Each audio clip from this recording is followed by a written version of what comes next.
আমি আগে কিছু করতাম না। সেফার আন্ডারে ট্রেনিং নেওয়ার পর আমাকে একটা জেল সার্টিফিকেট দেওয়া হয়েছে। আমি শিপইয়ার্ডে এখন জব করতেছি, 16,000 টাকা বেতন পাই। এখন আমার ফ্যামিলি খুব ভালোভাবে চলতেছে।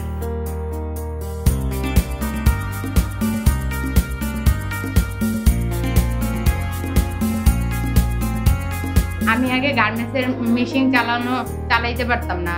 এখন এই জায়গায় ট্রেনিং নিয়ে আমি মেশিন চালানো শিখছি। এই মেশিন চালানো শিখে আমি গার্মেন্টসে ভালো বেতনে চাকরি নিব। আমি ওয়েল্ডিং অ্যান্ড ফেব্রিকেশনের কোর্সটা করতেছি। এই কোর্সটা করে আমি বিদেশ যাব। এই কোর্সটা যদি না করে যদি বিদেশ যাই তাহলে আমি ভালো স্যালারি পাবো না, ভালো জবও পাবো না। এসিআইপি জাহাজ নির্মাণ শিল্পের জন্য দক্ষ শ্রমিক নির্মাণের যেই প্রকল্প হাতে নিয়েছে, সেই প্রকল্প দিয়ে জাহাজ নির্মাণ শিল্প অভূতপূর্ব উন্নতি সাধন করছে। এই দক্ষ শ্রমিকগুলো দেশের অর্থনীতিতে বিশেষ ভূমিকা রাখছে, কারণ তারা দেশের জাহাজ নির্মাণ শিল্পেও কাজ করছে, বিদেশে যেও কাজ করতে পারছে।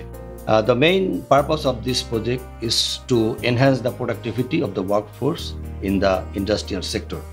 So government has taken this program to train 260,000 people with the intention that productivity will be enhanced and the efficiency will be increased. The ultimate goal is to increase our per capita income. We have developed a system-based online monitoring system, track the performance of the training at any point of time. We have trained so far 72,000 people, of which 50,000 has been certified and 30,000 has been given with gainful job. So that's the performance so far of the program.